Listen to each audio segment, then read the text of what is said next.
বিজয়ের আসলে আজ ৫০ বছরে আমরা জানি সুবর্ণ জয়ন্তী। তো এই দেশের ক্রীড়াঙ্গন থেকে শুরু করে আমরা যদি বলি দেশের আসলে খেলাধুলায় অর্জনটা কি, সেটা কিন্তু আপনি একটা রিপোর্টের মাধ্যমে আজকে আমাদের জানিয়েছেন এবং আমরা কিন্তু জানি ছোট বড় যে অর্জনই হোক কিংবা ক্রীড়াঙ্গনের যেটাই আমরা অর্জন করেছি, মানে মোট কথা হচ্ছে যে ৫০ বছরে বাংলাদেশ ক্রীড়াঙ্গনে কিন্তু অনেক দূরে এগিয়েছে। হয়তো ছোটখাটো ব্যর্থতার কিছু গল্প রয়েছে, তবে আমরা জানি যে সফলতার যে পাল্লাটা সেই পাল্লাটাই কিন্তু আমরা ভারী এবং সেটাই কিন্তু আমরা তুলে ধরবো আসলে সবার কাছে। এটাই হচ্ছে আমাদের ক্রীড়া সাংবাদিকতার আসলে সফলতা।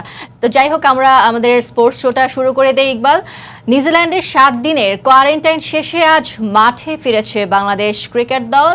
প্রকাশ হয়েছে 2022 নারী বিশ্বকাপের সূচি। সাফ অনূর্ধ্ব 19 নারী চ্যাম্পিয়নশিপে ছুটেই চলেছে বাংলাদেশ নারী ফুটবল দল। এছাড়া অনুষ্ঠিত হয়েছে চ্যাম্পিয়ন্স লিগের রাউন্ড অফ 16 এর ড্র। এসব নিয়ে সপ্তাহ ঘুরে আবারও হাজির হলাম আমাদের নিয়মিত আয়োজন স্পোর্টস টাইমে। আপনাদের সঙ্গে আছে আমি ফারজানা মুমু এবং আমি এস এম ইকবাল। ইকবাল, আপনি যে রিপোর্টটি আজকে করেছেন আমরা দেখেছি, সেটা হচ্ছে আপনি যে অর্জনগুলো আসলে আছে তা নিয়ে আসলে মূলত রিপোর্টটি করেছেন।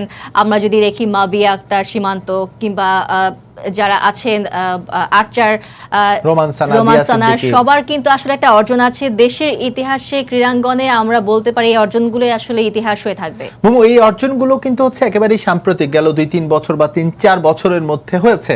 তবে আমরা যদি 50 বছরের পরিক্রমা যদি খেয়াল করি, ছোট বড় অনেক অর্জন একদম স্বাধীনতার পরবর্তী সময় থেকে ফুটবল ক্রিকেটে এসেছে। তবে ম্যাসিভ যে টার্নিংটা আমার কাছে মনে হয়েছে সেটা 1997 সালে আইসিসি ট্রফি যেটা আমরা জয় করলাম, এবং তারপরেই বিশ্ব ক্রিকেটে বাংলাদেশ প্রবেশ করলো, এবং তারপর থেকে আস্তে আস্তে টেস্ট স্ট্যাটাস প্রাপ্তি, বড় বড় দলগুলোকে হারানো, যুব বিশ্বকাপ জেতা, নারী দলের এশিয়া কাপ জেতা, এগুলোই কিন্তু হচ্ছে আমাদের এই 50 বছরের ক্রীড়াঙ্গনে উন্নয়নের বা আমরা যে ডেভেলপ করেছি তার বড় একটা অংশ। এবং একই সঙ্গে ফুটবলের কথা বলতে হয়, বাংলাদেশের মুক্তিযুদ্ধ এবং মুক্তিযুদ্ধের সঙ্গে আষ্টে পৃষ্ঠে জড়িয়ে কিন্তু রয়েছে বাংলাদেশের ফুটবল। এবং আমার কাছে যেটা মনে হয়, বাংলাদেশ পৃথিবীর একমাত্র দেশ যে দেশের মুক্তি সংগ্রামের সঙ্গে ক্রীড়া জড়িয়েছিল। যদিও হচ্ছে আমাদের ফুটবলটা সম্প্রতি সেই শেপে নেই, তবে আমাদের গৌরবোজ্জ্বল একটা অতীত ছিল। আমরা চেষ্টা করছি বাংলাদেশের ফুটবল নিশ্চয়ই নিকট ভবিষ্যতে তার আমাদের যে অভিষ্ট লক্ষ্য আছে সেই লক্ষ্যে যাবে। পাশাপাশি এটাও বলতে হয়, আমাদের যে বয়সভিত্তিক দলগুলো রয়েছে, যেটা নারী এবং পুরুষ, তারা কিন্তু আউটস্ট্যান্ডিং দুর্দান্ত পারফর্ম করছে। সুতরাং এদের যদি হচ্ছে আমরা এক্স্যাক্টলি নার্সিং যদি এদের করতে পারি, তাহলে আমরা বলতেই পারি যে নিয়ার ফিউচারে আমরা ভালো একটা পজিশনে যাব। এর পাশাপাশি শুটিং এর কথা বলতে হয়, কিছুক্ষণ আগে আর্চারের কথা বলছি, আর্চারির কথা বলছিলেন, ভারোত্তোলনের কথা বলছিলেন। শুটিং এ আমাদের দেশের ক্রীড়াঙ্গনের সবচেয়ে বড় পদকটা এখন পর্যন্ত শুটিং এ যে পদকটা এসেছে, আমি কমনওয়েলথের কথা বলছি, যে শুটিং এর সবচেয়ে আমরা দেখেছি সীমান্ত যে এটা করেছে, প্রথম কিন্তু বাংলাদেশের পতাকা উঁচিয়ে ধরেছিলেন এই মাবিয়া আক্তার সীমান্তই। আমরা যাব এইসব আলোচনার। আমরা যেহেতু বলছি ক্রিকেট, ফুটবলের ক্রিকেটাই মূলত আসলে একটা আমাদের দেশের ক্রীড়াঙ্গনকে আসলে এখন পর্যন্ত বাঁচিয়ে রেখেছে বলতে হয়। তো সেক্ষেত্রে আসলে ক্রিকেটটা নিয়ে যদি আমরা শুরু করি, এখন আপনি জানেন যে নিউজিল্যান্ডে দুইটি টেস্ট খেলতে আসলে বাংলাদেশ দল নিউজিল্যান্ডে গেছে, এবং নিউজিল্যান্ডের 7 দিনের কোয়ারেন্টাইন শেষে কিন্তু আজ বাংলাদেশ মাঠে যাওয়ার সুযোগ পেয়েছে। লাস্ট যে করোনা টেস্টটা হয়েছিল সেখানে কিন্তু আমরা দেখেছি যে ফলাফল সবারই নেগেটিভ এসেছে, এবং খালেদ মাহমুদ সুজন তিনি বলেছেন যে Rangana Herath spin bowling coach Rangana হেরাতের করোনা পজিটিভ আসার পর কিছু প্লেয়ার এবং স্টাফের একটু কোয়ারেন্টাইনে রাখা হয়েছে, তারপরও তাদেরকে জিম সেশন করানো হচ্ছে। তো এই যে মাঠে ফেরাটা, সেটা কিন্তু একটা positive sign, and definitely positive sign, but that was very unfortunate যে বাংলাদেশ দল মাঠে ফেরার পরও কিন্তু আজ অনুশীলন করতে পারেনি ডিউ টু রেইন। আমরা দেখেছি বৃষ্টির কারণে প্রায় 6 দিন কোয়ারেন্টাইন করার পর মাঠে এসেছিল দল, কিন্তু তারা সেই প্রত্যাশিত যে মাঠের যে ফ্লেভারটা, হয়তো রুমে হালকা ওয়ার্ম আপ বা জিম তারা করেছে, কিন্তু মাঠের ক্রিকেটাররা মাঠে অনুশীলন করবে সেটাই স্বাভাবিক। এইসবের পাশাপাশি আলোচনা হতে পারে এই নিউজিল্যান্ডে বাংলাদেশ কেমন করবে। আপনার কাছে কি মনে হয়? দেখুন ইকবাল, নিউজিল্যান্ডে বাংলাদেশ কি করবে তার আগে কিন্তু পরিসংখ্যানটা যদি আমরা দেখি, সেটা কিন্তু আসলে হতাশা ছাড়া আর কিছুই না। এবং সেখানে কিন্তু আসলে প্রুফ হয় যে বাংলাদেশের আসলে এখন যে বর্তমান অবস্থা, সেটার সাথে যদি আমি পরিসংখ্যানের তুলনা করি, সেক্ষেত্রে কিন্তু মানে উঠেই আসে, ক্লিয়ার হয়ে যায় যে এই দুটি টেস্টে বাংলাদেশের ফলাফল কেমন হতে পারে। না এক্স্যাক্টলি সেটা বলা যায়। তার চেয়েও ভয়ঙ্কর যে বিষয়টা হচ্ছে, বাংলাদেশের সবচেয়ে নিউজিল্যান্ডের যে মানে বেস্ট বেস্ট পারফর্মার বাংলাদেশের যে সাকিব আল হাসান, সেই সাকিব আল হাসানকে কিন্তু বাংলাদেশ এবার পাচ্ছে না বলতে কি সাকিব আল হাসান আসলে যায়নি। সুতরাং এবারে নিউজিল্যান্ড সফরটা বাংলাদেশের জন্য কোয়াইট টাফ হতে চলেছে। আমরা জানি নিউজিল্যান্ডের কন্ডিশনে গিয়ে বাঘা বাঘা দলগুলো হচ্ছে, একই তো নিউজিল্যান্ডের কন্ডিশন, তার উপর দেখেন কোয়ারেন্টাইনের একটা চাপ কিন্তু আছে। 7 দিনের quarantine it's not a joke. I mean 7 দিন একই হোটেলে থাকা বা মানে রুমের বাইরে 7 দিনের কোয়ারেন্টাইন, আমার কাছে যেটা মনে হয় পুরো সিরিজটা ধরেন 20 দিন 25 দিন বা 1 মাস 1.5 মাস যাই হোক না কেন, এই একটা মাসে কিন্তু হচ্ছে একটা বাবল সিকিউরিটির মধ্যে তাদের থাকতে হয়। সুতরাং এই সব জায়গা মেইনটেইন করা কিন্তু খুব টাফ।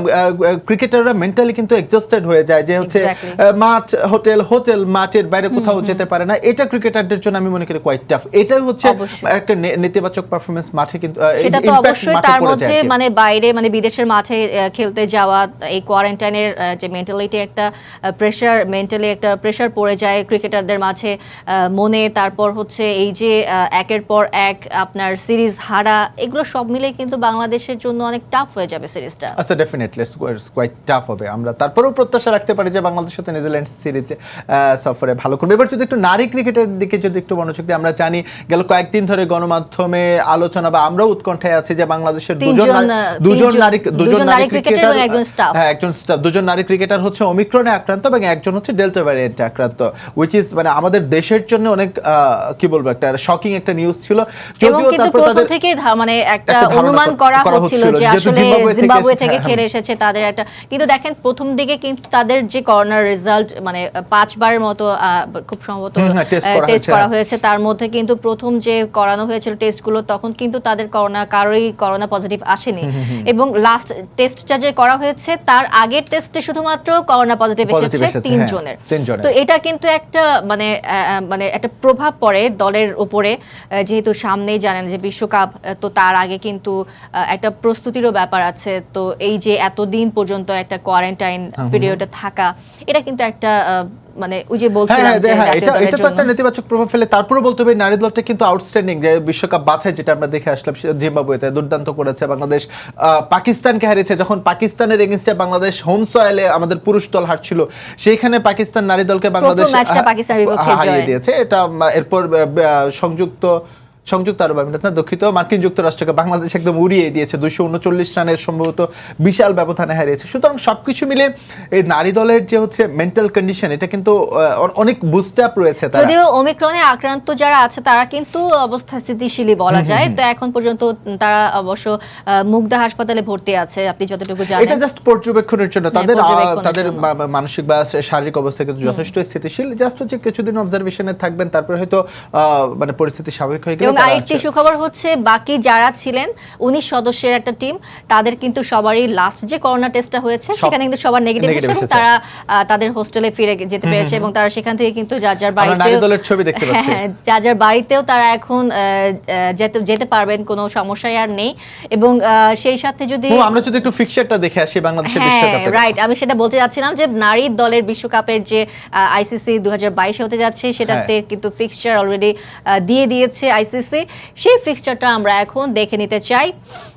তো আমরা যদি এখন ফিক্সচারে কি আছে দেখে নিতে চাই, আমরা দেখছি নারী দলের 4 মার্চ আসলে শুরু হবে। 4 মার্চ শুরু হবে নিউজিল্যান্ড এবং ওয়েস্ট ইন্ডিজের বিপক্ষে ম্যাচ দিয়ে নারী বিশ্বকাপের সূচনা হবে। এবং পরবর্তীতে যে ম্যাচগুলো আছে সবই বাংলাদেশের আমরা দেখতে পাচ্ছি। 5 মার্চ আছে, 5 মার্চ বাংলাদেশ তাদের প্রথম ম্যাচ খেলবে এবং সেখানে 3টি ম্যাচ খেলার পর বাংলাদেশ তাদের চতুর্থ ম্যাচ খেলবে 18 মার্চ, সেটা ওয়েস্ট ইন্ডিজের বিপক্ষে। 22 মার্চ খেলবে ভারতের বিপক্ষে, 25 মার্চ অস্ট্রেলিয়া এবং 27 মার্চ হচ্ছে ইংল্যান্ডের বিপক্ষে। এবং আপনি দেখেন ভারতের বিপক্ষে, পাকিস্তানের বিপক্ষে এই ম্যাচগুলো কিন্তু অন্যরকম একটা উত্তেজনা তৈরি করবে, যেহেতু জিম্বাবুয়ে আমরা দেখেছি যে পাকিস্তানের বিপক্ষে ম্যাচের জয় আছে বাংলাদেশের।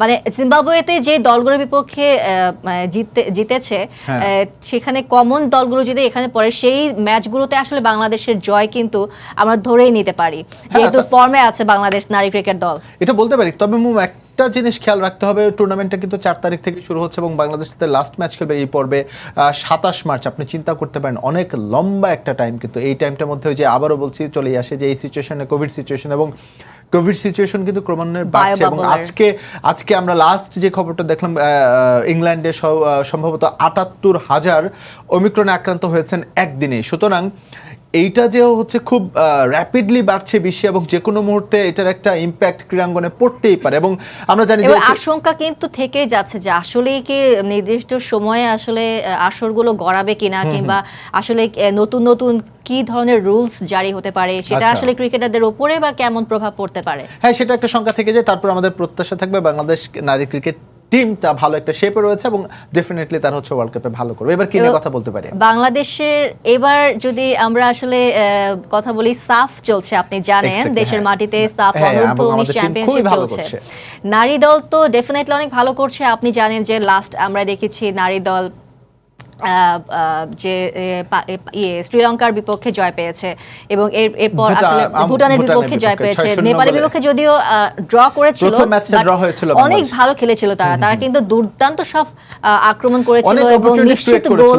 হ্যাঁ, তো সেক্ষেত্রে নেপালের গোলরক্ষকের অবশ্য অনেক অবদান আছে। সে কিন্তু অনেক বেশি প্রতিরোধ না করলে, ওভাবে না খেলে কিন্তু বাংলাদেশের পক্ষে দেখা গেছে যে অনেকগুলো গোলই হয়ে যেত। এক্স্যাক্টলি, একদম কি বলে যে আর্লি কিছু অপরচুনিটিজ আমরা ক্রিয়েট করেছিলাম, সেগুলো যদি বাংলাদেশের স্ট্রাইকাররা যদি স্কোর করতে পারতেন তাহলে আমার কাছে মনে হয় যে ম্যাচের রেজাল্ট অন্যরকম হতে পারত। But that was unfortunate. Bangladesh পরের ম্যাচে ফরচুনেটলি দারুণভাবে ঘুরে দাঁড়িয়েছে। ভুটানের ম্যাচটা কিন্তু বড় অপেক্ষা রাখে না বাংলাদেশ কতটা ভালো খেলেছে এবং কিন্তু আরো অনেক গোল হতো যদি অফসাইডের দুটো গোল বাতিল না হতো। লাইফলাইন ছিল বাংলাদেশের ফুটবলের জন্য, লাইফলাইন ছিল আর কি। তো আপনার কি মনে হয় এই আসরটা আসলে বাংলাদেশের জন্য কতটুকু ইম্পর্টেন্ট? এটা খুবই গুরুত্বপূর্ণ, কারণ আমরা গেল কয়েক বছর ধরে আমাদের মেয়েরা নারী ফুটবল দল কিন্তু ক্রমান্বয়ে ভালো করছে। আমরা জানি ইয়াং একটা টিমকে বাংলাদেশ ফুটবল ফেডারেশন, এটা বাংলাদেশ ফুটবল ফেডারেশনকে বাহবা দিতেই হবে যে অনেক ব্যর্থতা রয়েছে কিন্তু নারী টিমটা কিন্তু ভালো করে চলেছে। আমরা বিভিন্ন এইজ লেভেলে দেখেছি তারা সাফ বলি বা হচ্ছে আরো যেই টুর্নামেন্টগুলো রয়েছে এফসি কাপে, সেখানে কিন্তু ক্রমান্বয়ে তারা ভালো করছে এবং সম্মান বয়ে নিয়ে আসছে। সুতরাং এই আমাদের হোম সয়েলে হচ্ছে এবারে সাফ চ্যাম্পিয়নশিপ অনুষ্ঠিত হচ্ছে। বাংলাদেশ প্রথম ম্যাচে যদিও পয়েন্ট জিততে পারেনি কিন্তু পরের ম্যাচে জিতেছে। আমরা জানি যে হচ্ছে আগামীকাল ভারতের বিপক্ষে ম্যাচ রয়েছে, এটা বাংলাদেশের জন্য অনেক ক্রুশিয়াল একটা ম্যাচ হবে। এই ম্যাচে যদি বাংলাদেশ জয়লাভ করতে পারে, সুতরাং মানে পরের ম্যাচ লাস্ট ম্যাচ হচ্ছে শ্রীলঙ্কার সঙ্গে, আমরা প্রত্যাশা রাখতে পারি আমি একটা কথা মানে বলতে চাই, না বলেই না, আসলে নারী দলের যে এই যে উত্থান কিংবা এই যে তারা তাদের ধারাবাহিকতাটা ধরে রেখেছে দিন দিন, এবং ছোটন গোলাম রব্বানী ছোটন তিনি কিন্তু কোচ হিসেবে দেখেন নারী দলটাকে কোত্থেকে কোথায় নিয়ে গেছে। এবং আচ্ছা মোমো, আমি এইখানে একটা জিনিস অ্যাড করতে চাই। হ্যাঁ, ডেফিনেটলি একটা দল ভালো করার পেছনে কোচের ভূমিকা রয়েছে, কিন্তু তার আগে দরকার হচ্ছে কি টোটাল ডায়াগ্রামটা কেমন, পরিকল্পনাটা কেমন। এই নারী দলগুলোকে, এই নারী ফুটবলারদের কিন্তু একদম বলা যেতে পারে আন্ডার 14 থেকে কালেক্ট করে পটেনশিয়াল যারা আছে, ট্যালেন্ট যারা আছে, তাদের কালেক্ট করে বাংলাদেশ ফুটবল ফেডারেশন কিন্তু একটি তাদের যে ভবনে একটা ডরমেটরি করেছে, বলা যেতে পারে একটা মিনি একটা একাডেমির মতো। সেই একাডেমিতে তাদের হচ্ছে খাওয়া দাওয়া লেখাপড়া সবকিছু ব্যবস্থা রয়েছে এবং দুই বেলা করে তাদের অনুশীলন রয়েছে। এবং সুতরাং একটা প্রসেসের মধ্যে দিয়ে গেলে সেটা নারী হোক বা ফুটবল পুরুষ দল হোক, তারা যে ভালো করে তার কিন্তু